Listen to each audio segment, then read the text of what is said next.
Find yourself a booth, order up a cold one. This is the Spring Bar.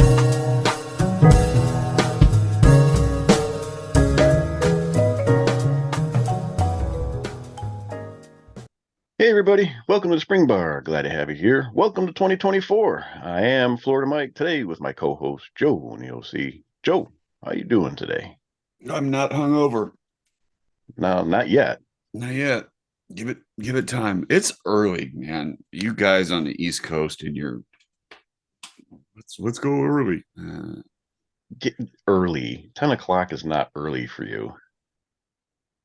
I You slept had in. plenty of time to get up, walk the dog, have your tea, shake it off. You're good.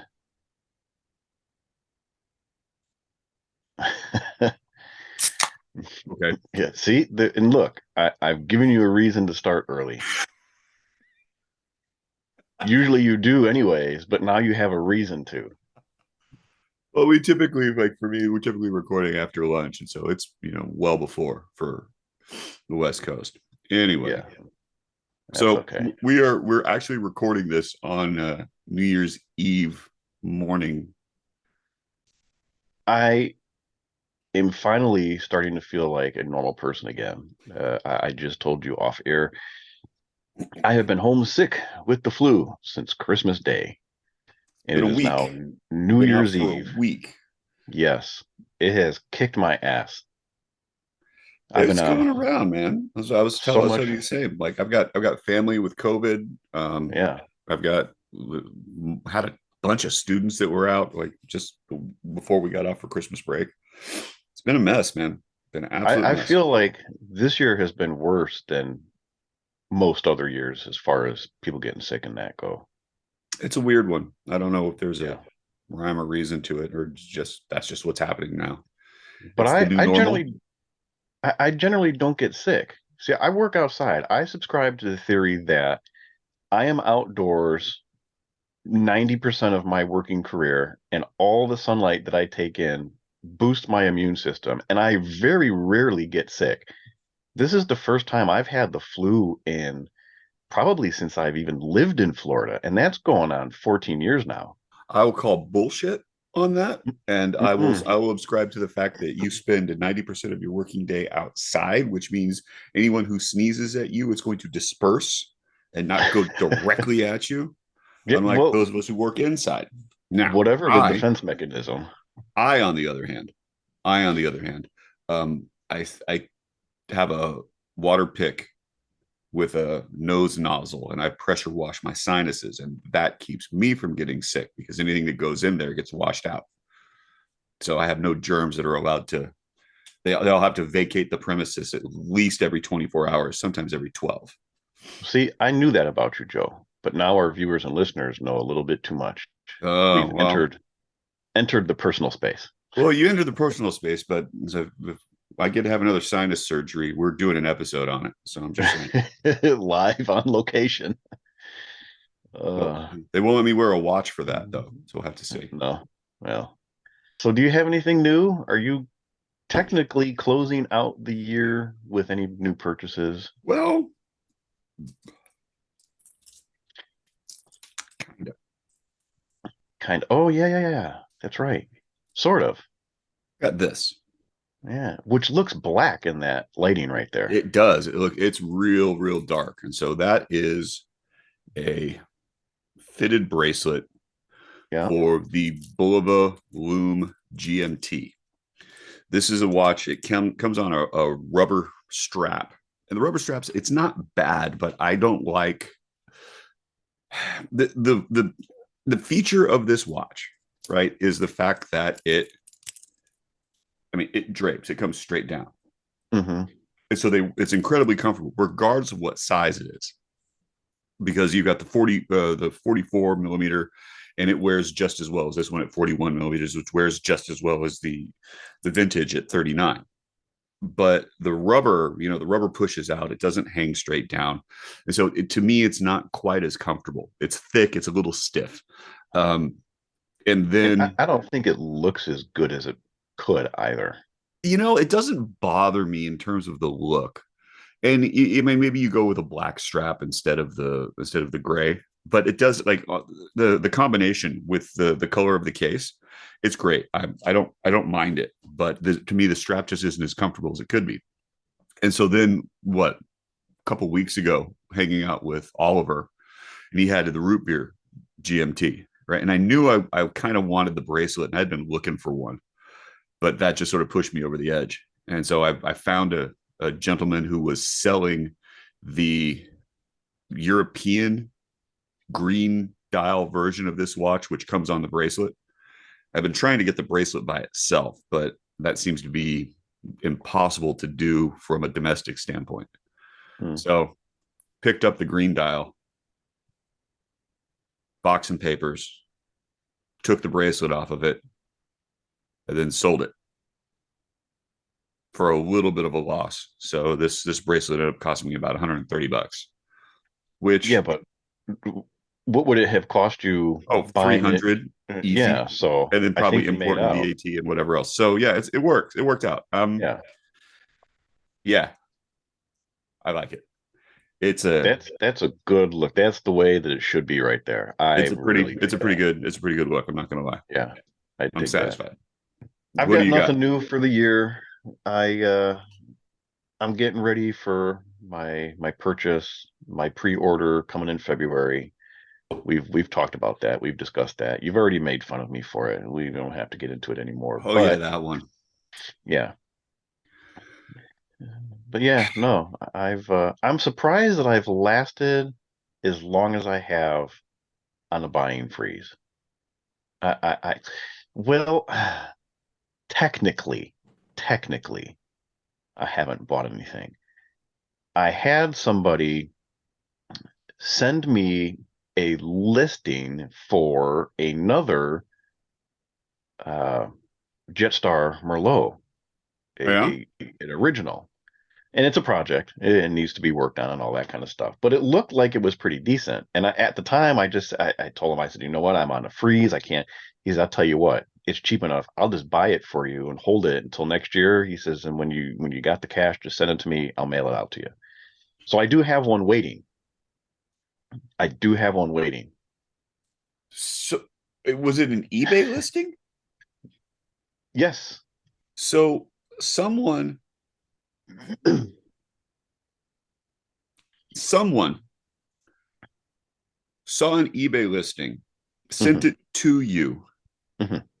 You said, I'm gonna pass it. Which way? They said, no, no, no, I'll buy it, and then you can buy it from to Watch Fam is weird, dude. It's it's cool, but man, that's weird. Hey, it works though. And he said, if you don't buy it, it's worth something. It's worth more than what I paid for it. So then I can always resell it myself and get my money back out of it. But I'm definitely gonna, you know, pay him for it, and um, it'll be here, and then we'll see. Hopefully, and it's been a while since I've looked at the actual listing pictures again. Hopefully, the dial and everything is in good shape and all that. Like I say, it seemed to be okay. So It seemed to be okay. yeah. Okay for a And hidden speaking of gem. which, I have the one that I put together for you. I need to get, I have a better case for that one though, actually. So I'm going to clean up the new case, swap it out. So that way you got a real nice version of one to add to go with your 50th anniversary one. That's a nice watch. So I will work out. That is my promise to you. That is my New Year's resolution to you, Joe, is that I'm going to work on getting that one out so that way you can have them both in hand. Fair. Fair. What are you wearing, Joe? What am I wearing? Or you just put it back on. You got yeah, okay. That's fair.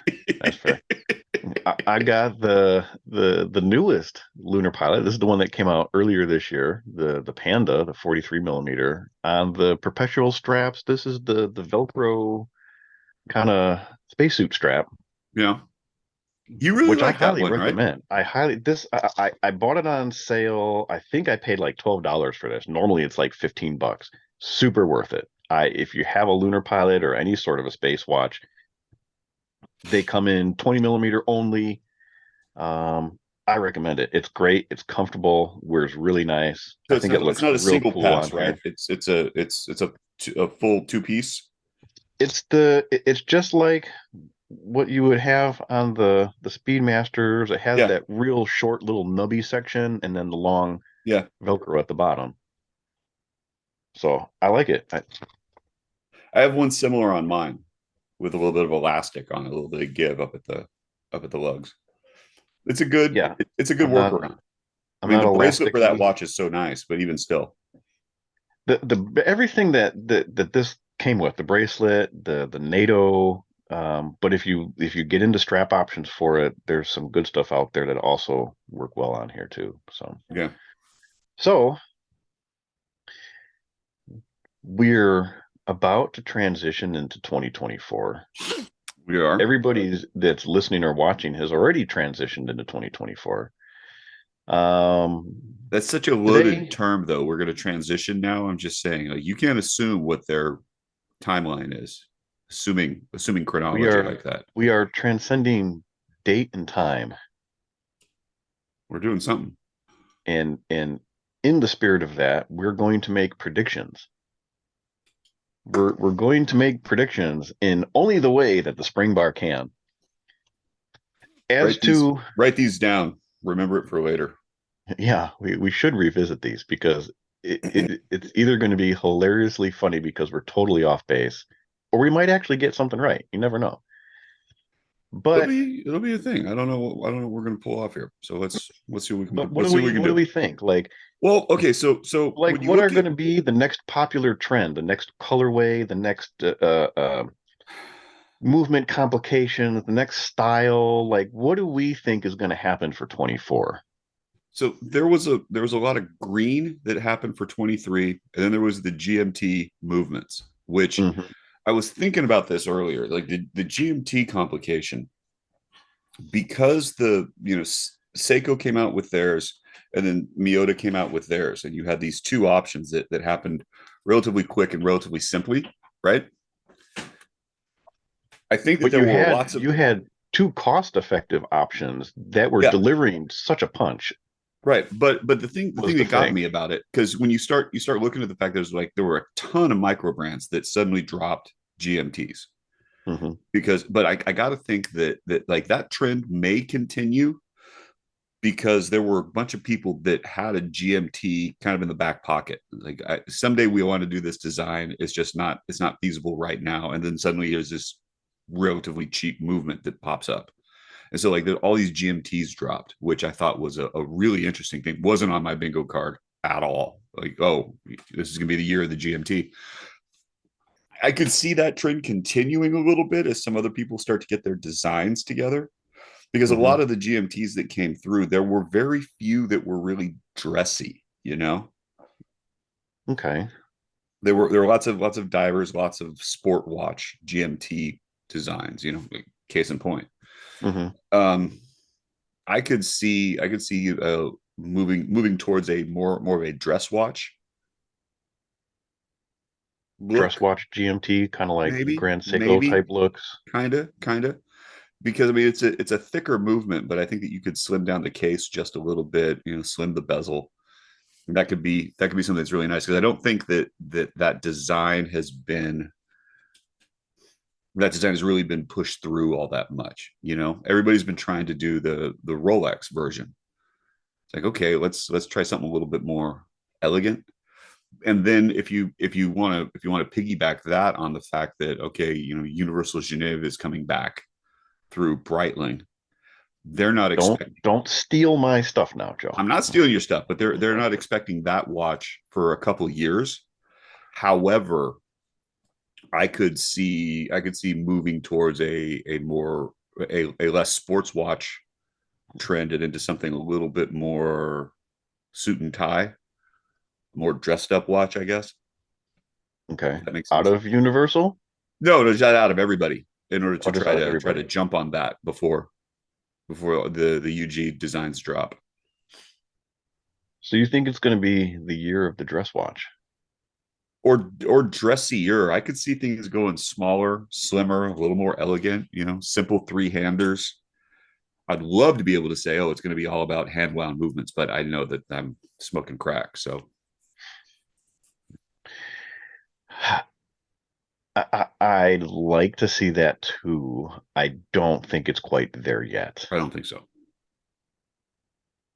I don't think hand wound is strictly hand wound, less automatic. I don't see that happening. It was like, I don't even know that anybody's really making a good one that's popular and in a price point that anybody wants to deal with. The architecture is there, but it's all about the power reserves. Like who's got a 40 plus hour power reserve that you could activate hand wound and that you won't be able to overwind. I feel like power reserves when it comes to hand wind is not as important only because you buy a hand wind to be part of the interaction with the watch. The whole point is to be able to wind it, be able to bring it to life, be able to set it for people who enjoy doing that sort of thing. And having a long power reserve takes the fun out of being able to do that, if that makes sense. No, You that want to doesn't be make able to sense. have that interaction more. Otherwise, get an automatic movement. You never have to wind it. Eh, eh. But I mean, you still got the automatic movements that like the goal was always to have a 72 hour power reserve so that way you can wear your watch and put it down and wear something else on the weekends and come back on Monday and it's still winding. I got to think that for any kind of hand wound movement, you'd want. Well, see, the hand wound movement is such an interesting thing because I think that what most have like a 36, maybe 36-hour power reserve, something along those lines. It's more than 24 hours, but it means essentially you got to wind it once a day. So Yeah. you wake up in the morning, put your watch on, wind it. For those of See, I us feel with like the hand wind is the watch that you wear on the weekend. That's just me. well, yeah, but you're What about weird. what about colors? What do you feel for color this year? I don't have any solid prediction for colors. I never have. Colors never really been my thing. So I can't really tell what's going to be good and what's trending because I think that the colorways all drop in the spring. We get into the major watch fairs and people are debuting their new colorways. It's so hard to throw that out. It's like green has been trending for a while. I could see it maybe going lighter and you're looking in some of the lighter blues because like the PRX that what the ice style or whatever the heck it was. Mm-hmm. And so there's some of those really light blue, but then you get into that whole Tiffany dial or Tiffany, robin's egg, Tiffany blue. I don't know. I think that's probably played out, and so I could see something moving away from that, but I don't know what it would be. It's not salmon because we already did that one. Like maybe champagne, maybe not not orange. I don't think pink. I don't know. I don't know. I don't know.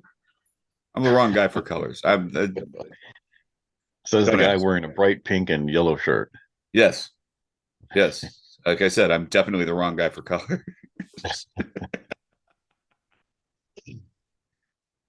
So I think we've seen a lot of reissues over the last several years. Reissues is not a new thing. However, I think we're going to see more of a ramp up in reissues, especially with the Universal Geneva hype. I think people are going to be really excited to see what they dig up in their catalog to put out. There are other brands that have been flying under the radar with reissues. Longines has been putting out some good Yeah. stuff. Nevada has been doing fantastic. They're doing a lot of real limited production type things. Mm-hmm. Um, but they're killing it. I mean, they are doing excellent as far as, their Chronomasters are coming out with the Antarctics, the Super Antarctics, the Pac-Mans. That's, something from a few years ago that really started their reissue game. Um, Bulova is no stranger to the reissue game. I think they've got some cool stuff that's coming out. I think we're going to see some of these, maybe, I hate to say obscure brands, but some of these brands that have a good history and back catalog really starting to strengthen with their reissue type stuff. That's an interesting take, because like you talk about the golden age of watch design, and that's pretty much like 60s, 70s, that everything that's worth keeping has sort of shot up and around that time. Like maybe you can go 50s, late 50s.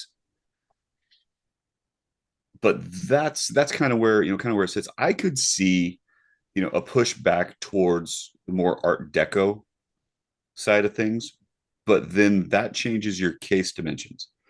The thing that's bothered me a whole lot is that a lot of the reissues, if they try to do an art deco redesign of anything, they change the case dimensions. They try to make it a more modern case dimension, and it just doesn't Mhm. work. Those watches Yeah. have to be small for all the design features to function the way that they need to. They have to be small. So But do you think that we're ready for smaller case sizes like that again? I think that if you push it as being a unisex model and you don't gender it, you're fine. Because when you look at this idea of the watch consumer, if you're trying to go internationally, right? Asian Asian market trends a little bit smaller. The wrist is just a little bit smaller. Mhm. But Western market trends a little bit larger. The wrist is larger, and the expectation for the watch is larger. So, I think that if you market it as unisex, then you do a really good design that your Asian male consumer would be interested in, your Western female consumer would be interested, and you've kind of cornered a market there. It's an interesting idea. I don't know that anybody's going to do it. I think it might be too much, but I would love to see a trend towards smaller watches, more of a refined design, I guess. And that's not even so much about use of color. That's more about use of material. Like, what is your font? Are you going to have applied numerals? You're going to have, what's going on? Try to get things that way. I can see that happening maybe late 24, possibly 25. I think you still have to run the gamut of these 60s, 70s designs that are real popular right now. And then it's going to be, okay, we've kind of done this for the last couple of years. What's next? And then you start to go backwards a little bit. Well, I mean, I you've think got we that. Who still was have to it? grow into it still. Who was it? Zodiac did that 80s color, Seawolf, right? Hmm. The Dayglow and all the rest. It's like I think that it's a ripe time for that, because if you want to think about the 80s, this is horrible to say, but that's 40 years ago. Yeah. It's like Yeah. people are even going to start looking nostalgically at the 90s for a bit of a give and take. And so, like, I think there's some interesting designs that came out of that time period, and it's not exactly retrofuturism, but the watches don't fit firmly within any category. And I think that if somebody can hone in on what made those designs so interesting, you could find some really cool stuff that'll come out of that. I don't know. I don't know. I think there's a lot of mining of former watch designs that people haven't touched, because when you think about the 50s from a watch design standpoint, that's when all of your classic watch designs show up. That's your elegant dress watch and the beginnings of the sports watch. Integrated bracelets, not so much, but that's kind of Mhm. your trend line. I don't know. It would be it'd be I would like to see things go smaller and simpler, and applied numerals, that kind of thing. I'm with rather you. than pad printed. Yeah, I'm with you. I wouldn't mind seeing that trend one bit. I think as far as color go, I think it's going to be less focus on colors and more on the way the colors are displayed. We've started to see kind of more of a trend in sunburst dials. Uh, And I think we're going to see more sunburst dials or dial patterns that reflect the light of the color a little bit differently. Brush Um, dials in general. things like that. Yeah. What As would you say? long Like, as just they're are you talking like brush dial radial brushing? Or are you talking just textured dials, linen, some of the fabric, um, fabric a, textures? a little bit of everything. I think we're going to see more textured dials show up because it's been a lot of bright, bold colors on flat dials. You get into some of the pastel colors.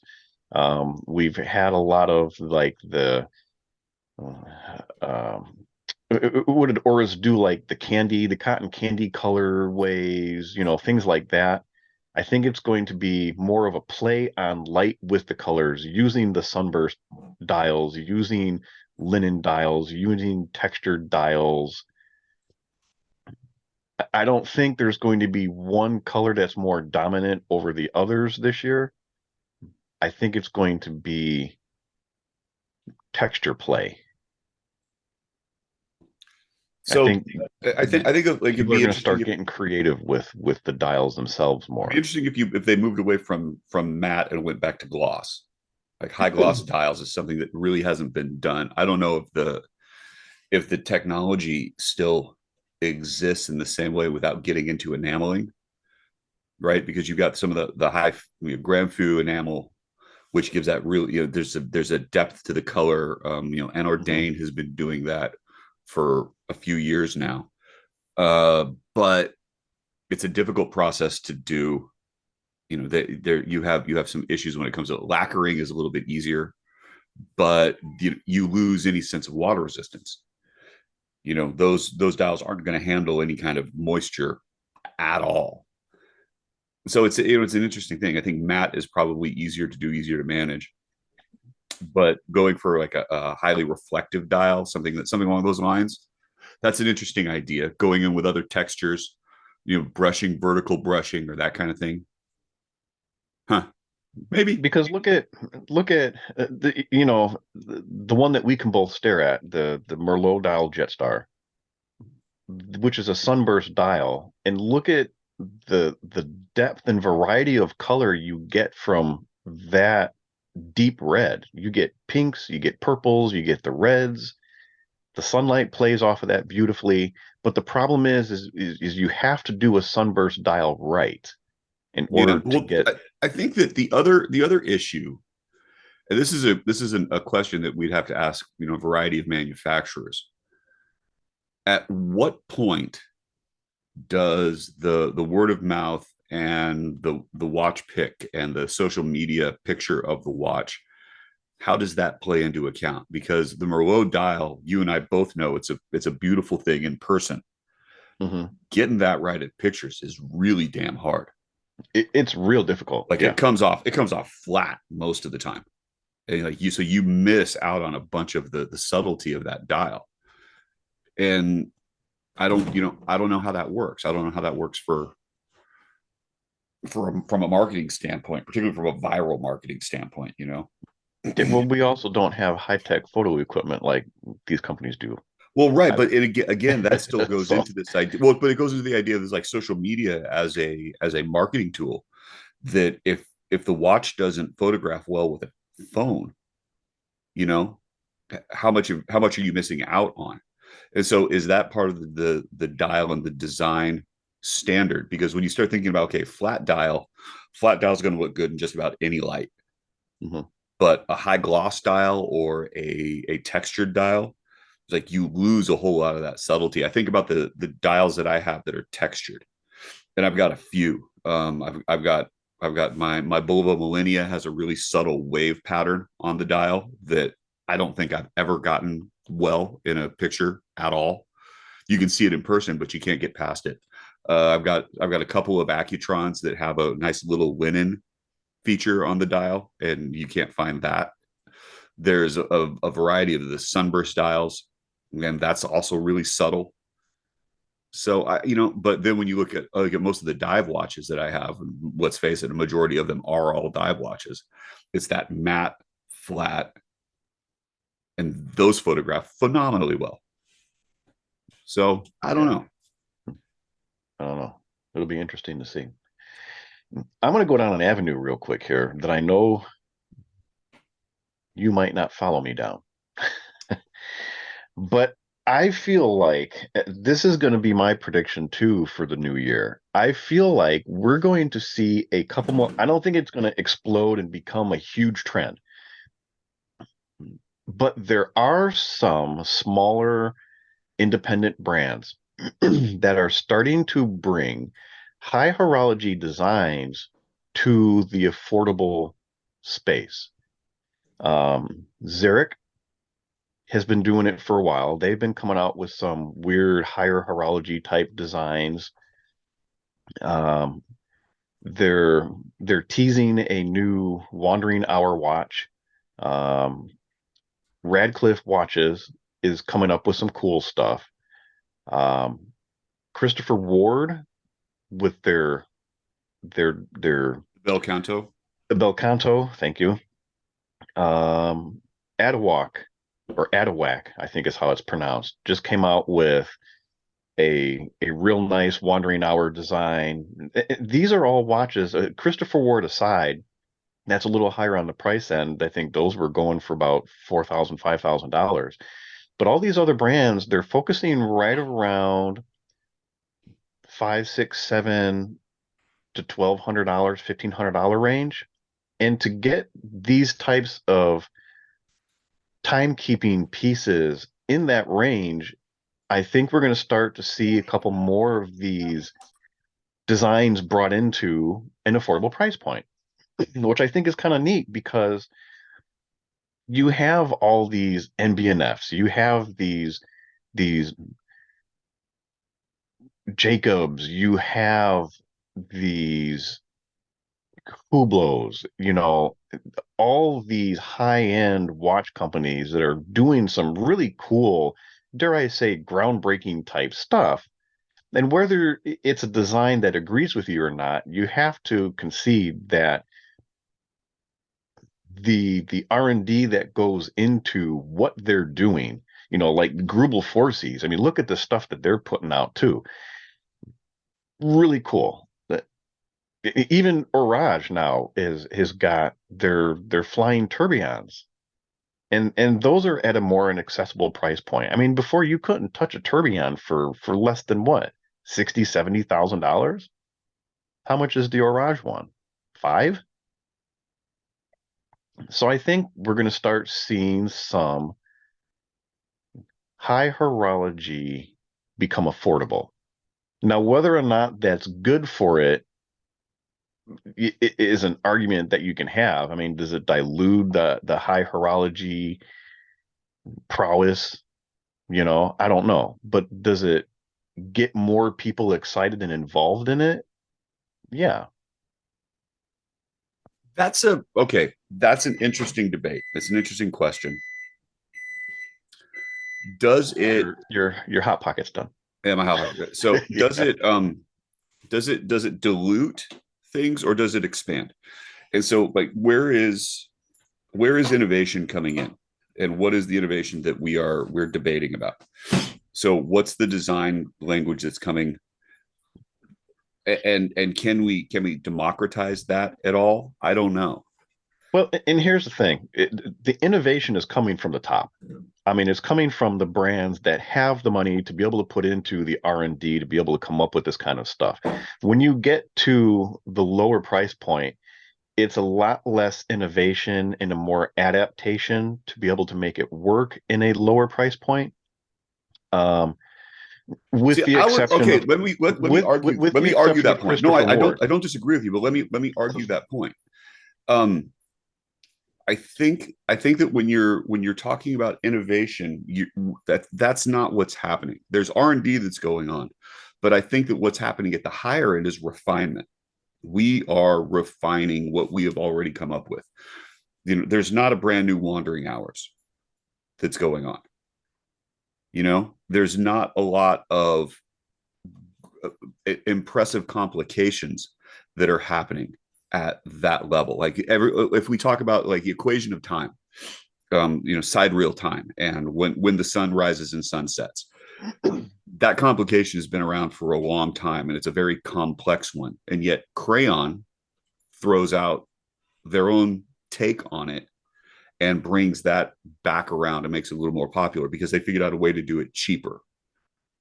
And it's a way that they have gone kind of around that sort of stuff. You look at some of these guys that are now doing wandering hours, and that used to be Uverk, Piaget, AP all had varieties of wandering hours, and now you've got that down at a lower price point. I think it'd be really interesting if you can start seeing that happen in quartz. If somebody could figure out how to do that with a quartz module, like it's almost over Really? at that point. I'm surprised to hear you say that. Well, it's not.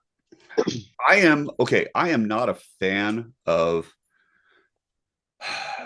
I'm not a fan of innovative time displays, and it has to do with how I use my watches. And watches for me need to be functional, and they need to be functional quickly. It's a tool. I'm using it that way as a tool. So I need the watch to work. I need to know how much time I have left. I need to be able to see it at a glance. I don't want to have to do a calculation in my head. I don't want to have to interpret what the time is through the artistry of the dial. That just isn't. That's not my aesthetic. Like I don't even like digital displays, and I'm a fan of that style of watch. So like any of the speedometer style, or even retrogrades, they don't work for me. I appreciate them, however. I think a beautiful jump hour is it's a thing of beauty. Um, Retrograde dials, any of those complications, I like that kind of stuff. I appreciate what it is. It just doesn't work for me. But I think that if you start talking about democratizing it, and then you get into the micro brands that are trying to figure out an innovative, simple way to do that, because when you start talking about high-end horology, their sandbox is huge. As I go, okay, we don't have a movement that does what we want. Well, we'll just make one. Versus micro brands where the sandbox is incredibly tiny. It's like, let me figure out the best way to do this with the things that I have on hand. And I can't create a new movement. I need to use off the shelf parts. Maybe I can create a module. Maybe I can tweak something, but I'm not making something, completely brand new wholesale. I'm making a part of it that's going to be brand new.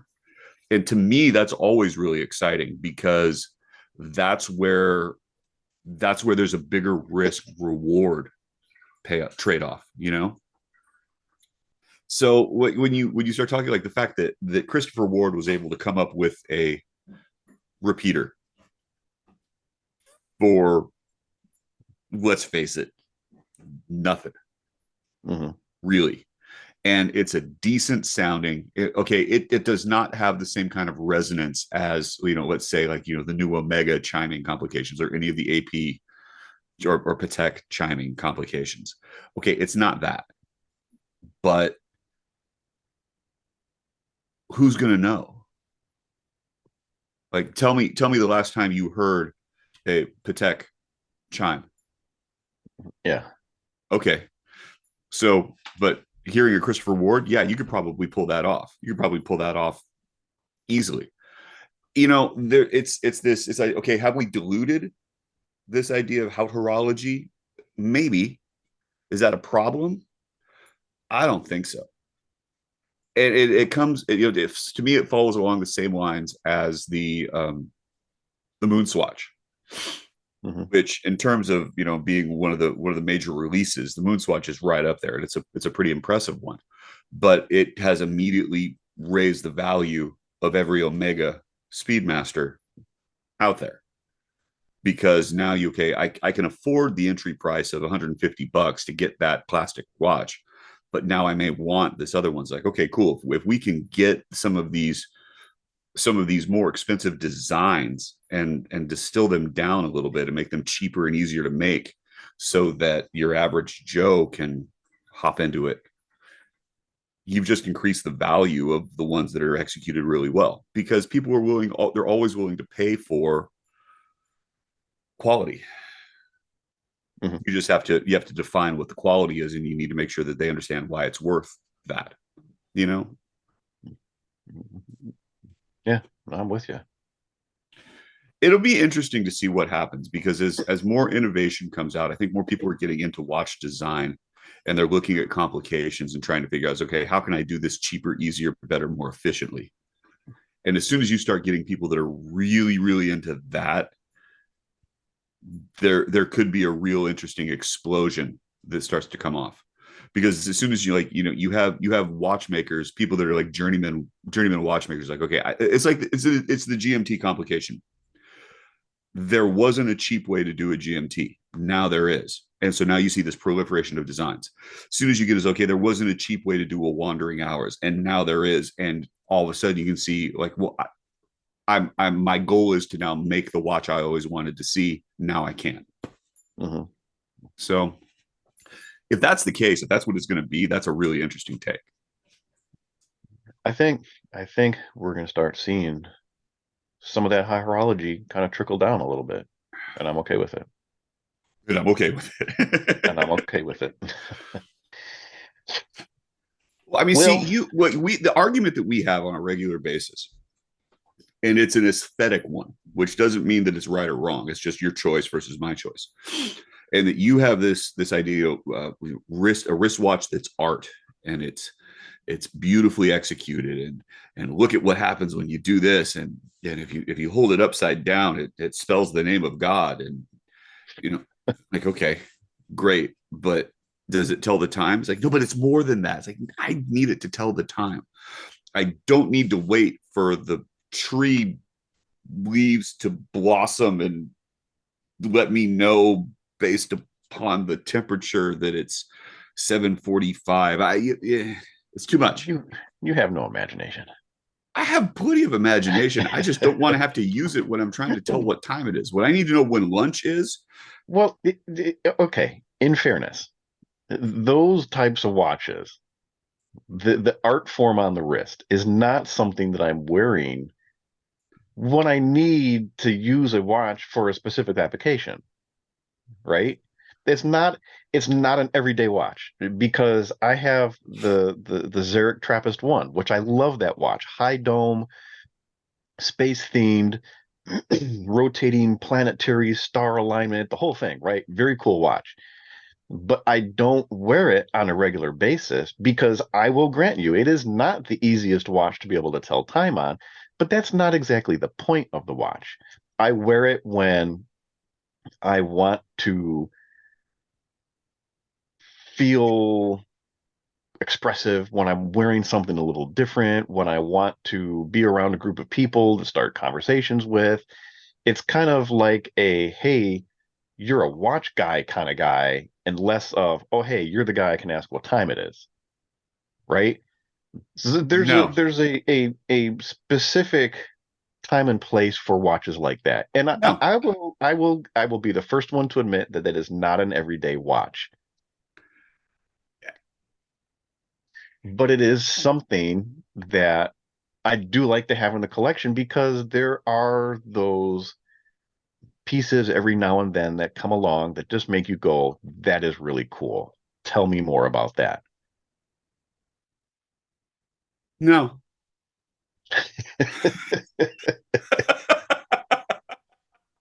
No. So when I was first getting into watches, I think you and we both had this. It was the Steinhardt. No, not Stour. The Stour. I've never had a Stour. You have somebody else had a Stour. It was they called it a speedometer. It's like they called it their dashboard watch. And so it was a digital display, hours and minutes. That was JP. JP had one of Was those. it J? Okay, it was JP. Right. Yeah. I had that because it Did like, you and really? it was the same. It was that same that I saw it. I'm like, oh, that's cool. Did you That's see in the cool. ad like 5.99 for 74.99? Get it So something, now. yeah, something like that. I think Yeah. actually I got and I subscribed to their catalog for a little while, and I had a couple of their watches. I think I had two. Really? Yeah, what did I had like a, not a grand complication, but like a their calendile, which had date and something else. It was, sub dials, and it was huge Oh, that's and funny. ugly, and like a stamped guilloche pattern on the dial. And So if you knew anything where are about they it, it looked now? really impressive. And then there was this dashboard watch that, and it was, so it's an automatic movement, probably Chinese, didn't keep really good time. Hmm. Finishing was awful. What you would expect it to be. Well, right, but I had no expectations at that point in time, right? This is the beginning of my watch journey, and I had it for a while, and I had to get rid of it. Like the first major culling of my collection that went, and it had to do with the fact is like I just didn't wear it. It was too hard to tell the time. I couldn't tell what was going on with it, and for the way that I use watches, like the digital display doesn't work for me. I need the analog display. So when you start getting into these wonderful art pieces, if I got to do math to figure out how much time I have left versus having, that's really what it comes down to, is like if I've got to add or subtract in order to figure out versus being able to look at, I'm going from here to here. Like I know what that is. I can visualize that. It is a graphic visualization, and I've been using it forever. And so I understand what that means because I can see it as a fraction of the whole because I can see the whole thing. The problem I have with a lot of these complications is having to completely retweak the way that I process time visually. And that's too much. That's too much for me. That to me, that takes away from the elegance of this gesture. Are you saying that you're too simple-minded to be able to No, wrap your no, mind? not it's not that I'm too simple-minded. It's that I prefer to use my limited processing power for a variety of other things. And it's this personal choice for me that I don't want to have to think about that. It's not in the same order of magnitude of Steve Jobs, who's going to wear the black turtleneck and jeans and shoes. I have a uniform. It's not that level, but it's close. I don't want to have to think about what I'm doing. I don't want to have to think about that. One less thing. Okay, Joe Jobs. Yeah. Why do you think I drink bourbon? I could drink rum. I drink bourbon. It's easier. Okay. As I'm One sitting thing here sipping on a seltzer, but on a whatever. seltzer. Yeah. One thing we'll never see eye to eye on, I guess. Well, but I think that's also part of the interesting thing about the hobby is that everyone has their place and their niche. And I think that there's all things that we can agree on, and that the art dials and the horology and the innovative displays are incredibly cool. And as soon as you understand just a little bit about how difficult that is to do, like side real time, the fact that you can use a mechanical watch that knows your location, that will tell you when the sun comes up and when the sun sets, and you can set it. It's manipulable. It's like, that's just stupid. That's stupid. Having a perpetual calendar that knows where you are in time in order to be able to set off the date the correct way. Stupid. And there's some of these that they're going to be exact through a couple thousand years. Like, come on. And it's a cog that's doing that. That's stupid. Mhm. That's stupid how cool that is. Completely and utterly useless. has no bearing on anything whatsoever other than an exercise in not quite futility, but it's almost like, art for art's sake. And I love that. I've got no problem with it. But the same way that I'm not going to have a Jackson Pollock hanging in my house. You're not going to have a grand complication on your wrist. Probably not.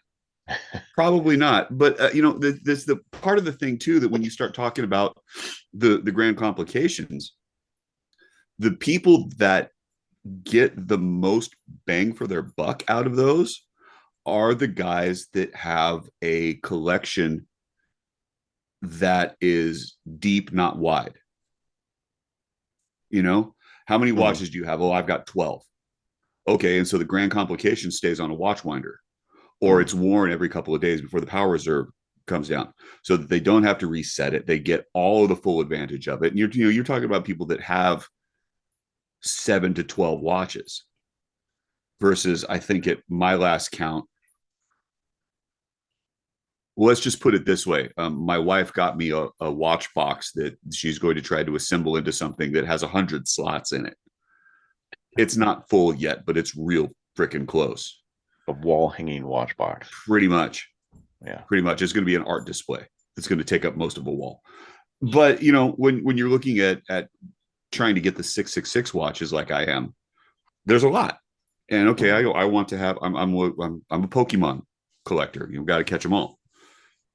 I was having dinner the other night with some guys that are, they're having a debate about which there was a gentleman who was talking about a Oyster Flex style bracelet to put on a Rolex Explorer.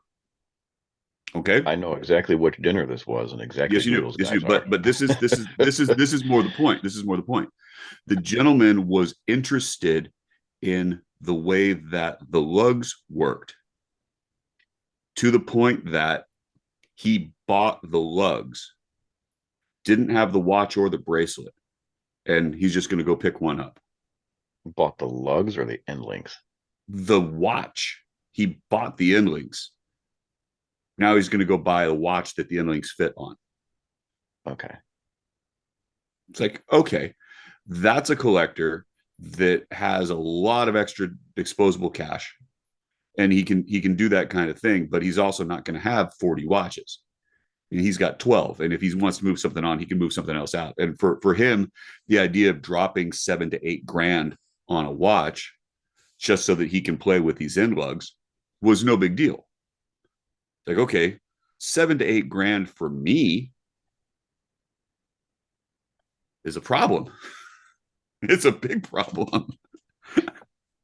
Well, you just spent that so you can get back and forth to work. Yeah, I spent that much on my car, So for you're looking at this difference in levels.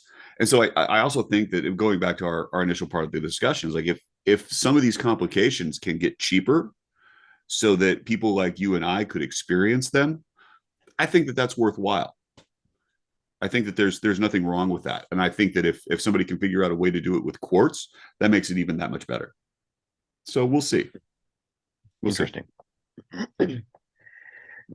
Well, those are just our few of our picks. We'll see. We'll see if we even remember to come back and see. We won't. How accurate we were, which we probably won't. We won't. I mean, so what are we talking? To run down, to recap. You're saying move to dress watches. Yeah. Right. Elegant three-handers, perhaps smaller designs, going pre-60s. You say dial finishes, and then complications. And what else did I say? Reissues. I think we're going to see a stronger play on reissues. I'm hoping this will be more like, but are you talking like deep cut though, not just? Yeah, that kind of stuff. Man, can you imagine if the first UG out of the gate is the White Shadow? I'm I think it will be a chronograph. I think Uh-huh. they're go the avenue of the Nina Rint or the Uh-huh. space compacts. It's going to be one of those I two. will see. I would bet it's going to be the Nina and the evil Nina. That's exactly what I bet because Yeah. Breitling can use one of their all. They already have a movement that'll work. See, That's it. here's the thing though. Will they do a Nina? Because that would be like reissuing the Paul Newman Daytona. Like people would lose their mind and they would scream, diluting the original to no end.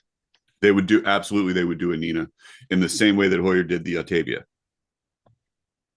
Easy, easy. It's and if you think about it from a Yeah, but standpoint, is the Octavia as iconic as the Nina or the Paul Newman though? When you no, really think no, about it. because there were too many of them, right? The Yeah, so Octavia was they a can get away full with that. Octavia was the full line. It's like saying, okay, I'm going to do the bicompacts or I'm going to do the Daytona. It doesn't quite work. Those ones are it's a specific design language. It's, very specific placement. But I think that if you want UG to succeed, the first thing that you got to do is you got to bring in you got to raise the profile. You got to make an announcement that's solid. You also need to get it's got to be good. It's got to sell. It's got to be a home run first time through. And the Nina is that. And you don't Yeah, have to make a whole lot of them. They could you've got make to have that 500. heavy hitter first, I think. Because I think here's my take. 500, I don't even think it'll be that many. Maybe, well, who knows, but here's I the thing, think and I think 150 like if that. you do a couple different you can do a couple different issues and you make a limited edition or whatever, but the pole router is a line that's like saying the Daytona because there were so many different iterations of it.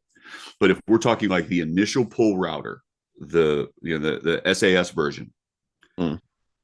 that design has to be right.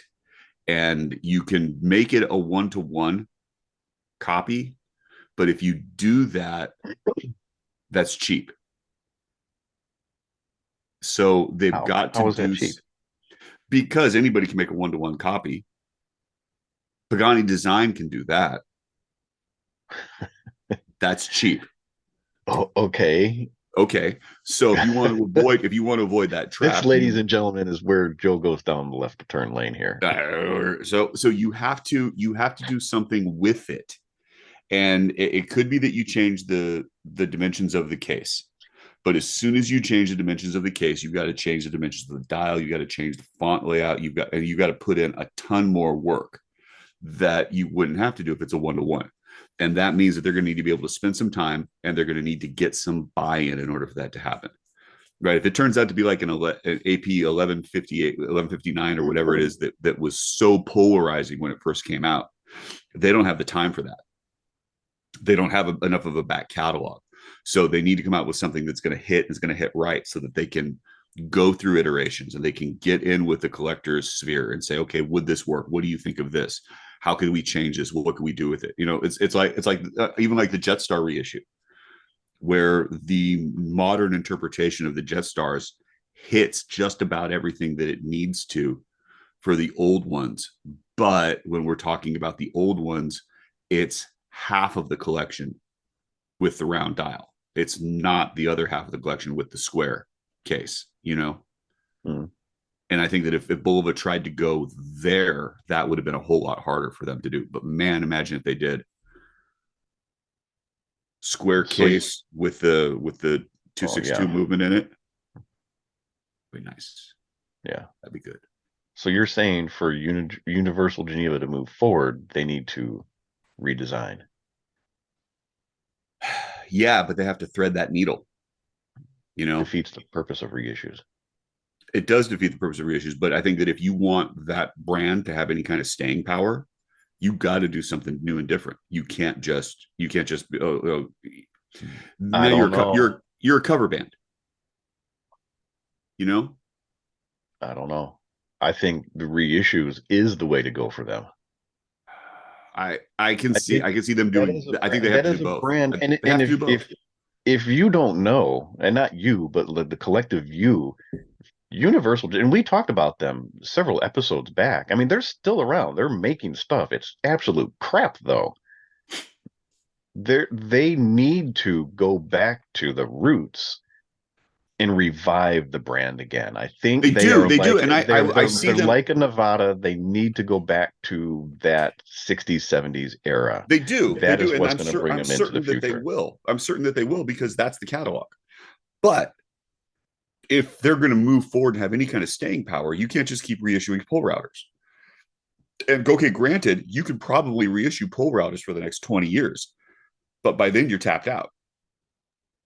What do you do after that? Like, do you want to? Is this a brand that's going to go for another 100, or is this a brand that's going to, we're going to cash out and then we're going to scrap it?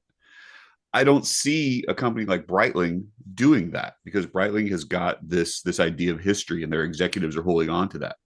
Anybody who is, if you're reviving a name like Excelsior Park or Navita or Aquastar, like those brands had a relatively limited run. Excelsior Park is different because they made movements, but they didn't have that many that were branded watches. They definitely need to have a massive depth of catalog.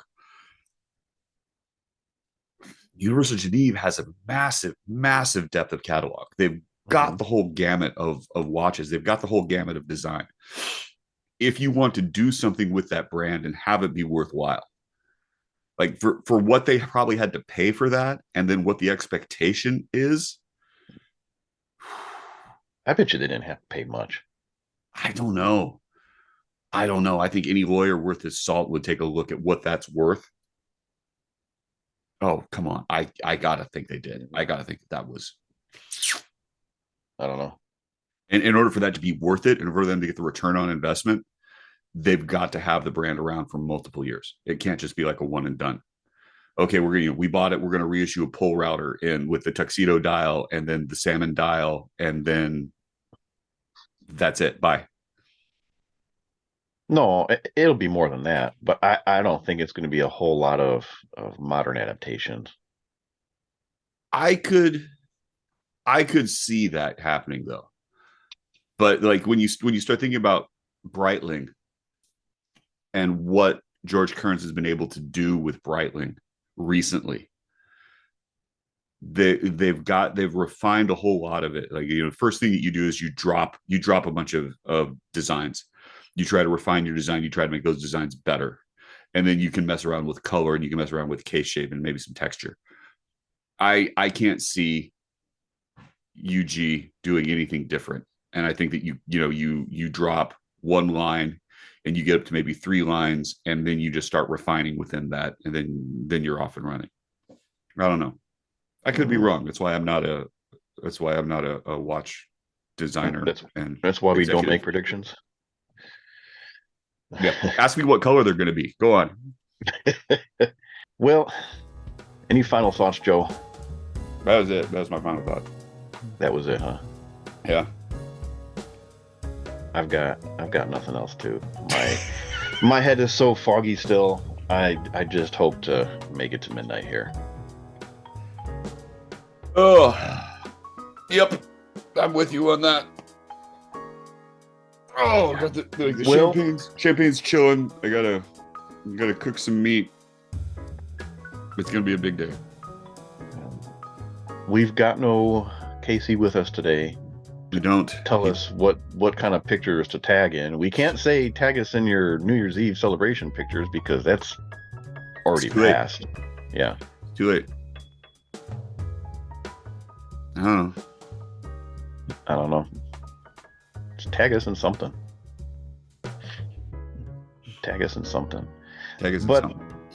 For real though, thank you for everybody making 23 a great year for us. The show actually grew, so that's always good. We're not here for numbers and production quality and all that kind of stuff. We're Obviously. here for fun. Yeah.